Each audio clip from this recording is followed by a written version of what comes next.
Hello everyone, good morning. This is Ranjitha from பஹுமான் மனம்.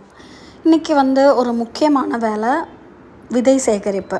நம்ம மாடியிலேருந்து எடுத்த புடலங்காவோட விதை பார்த்திங்கன்னா, நான் நினச்சேன் இது கொஞ்சம் பிஞ்சாக இருக்குது, விதை உள்ளே நல்லா எப்படி முதிர்ச்சி ஆயிருக்குமா ஆயிருக்காதான்னு நினச்சேன்.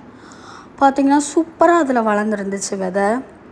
நல்ல விதைகள், ரொம்ப குவாலிட்டியான விதையாக இருந்துச்சு. ஏன்னா நம்ம கடைகளில் நர்சரியிலலாம் வாங்குகிற விதைகள்லாம் நம்ம பார்க்குறோம்ல. ஸோ இது காய்ஞ்சாலும் அந்த மாதிரி தான் இருக்கும். ஸோ நான் இதை எக்ஸ்பெக்ட் பண்ணவே இல்லை. ரொம்ப பிஞ்சாக இருக்கும், உள்ள விதையே இருக்காது அப்படிங்கிற மாதிரி நான் நினச்சேன். பார்த்தா ஒரு குட்டி புடலங்கால கிட்டத்தட்ட ஒரு 15க்கும் மேலே 15, இப்போ இன்னும் இந்த ஹாஃபை நம்ம கட் பண்ணவே இல்லை, அவ்வளோ விதைகள் நமக்கு இருந்துச்சு. சரி, ஓகே, இது ரொம்ப நல்ல ஆர்கானிக்காக நம்ம வளர்த்த புடலங்காலேருந்து நம்ம எடுக்கிற விதைகள் அப்படின்னு சொல்லிட்டு, சரி நம்ம அதை எடுத்து வச்சுக்கலாம் அப்படின்னு சொல்லிட்டு நானும் எடுத்து வச்சுக்கிட்டேன்.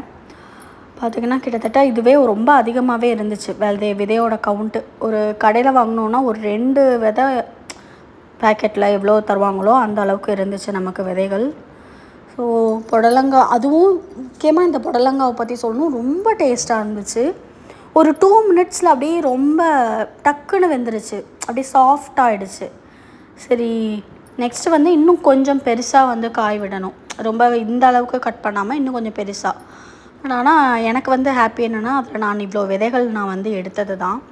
ஸோ நான் ஃபஸ்ட்டு சரி இது எல்லாமே கலெக்ட் பண்ணி வச்சுக்கணும் அப்படிங்கிறது எனக்கு முன்னாடியே நான் பிளான் பண்ணிட்டேன். ஏன்னா நிறையா எவ்வளோ விதைகள் நம்மளாக கலெக்ட் பண்ண முடியுமோ அவ்வளோ விதைகள் நம்மளாக கலெக்ட் பண்ணணும், இல்லாததை தான் நம்ம வாங்கணும்னு நினச்சிட்டேன். இப்போ அது எல்லாத்தையுமே நம்ம காய வச்சு பார்த்திங்கன்னா இந்த அளவுக்கு நமக்கு கிடச்சிருக்கு.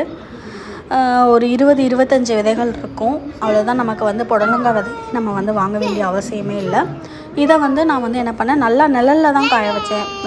சன்னில் காய வைக்கலை, காய வைக்காமல் நிழல்லையே காய வச்சு ஒரு 2-3 டேஸ் காய வச்சு நான் இதை சேகரிச்சுக்கிட்டேன். இது நான் ஒரு கவரில், இந்த மாதிரி லாக் பண்ணுற கவரில் போட்டு வச்சு சேவ் பண்ணிக்கிட்டேன். Happy gardening. நீங்களும் இதை ட்ரை பண்ணுங்கள். தேங்க்யூ.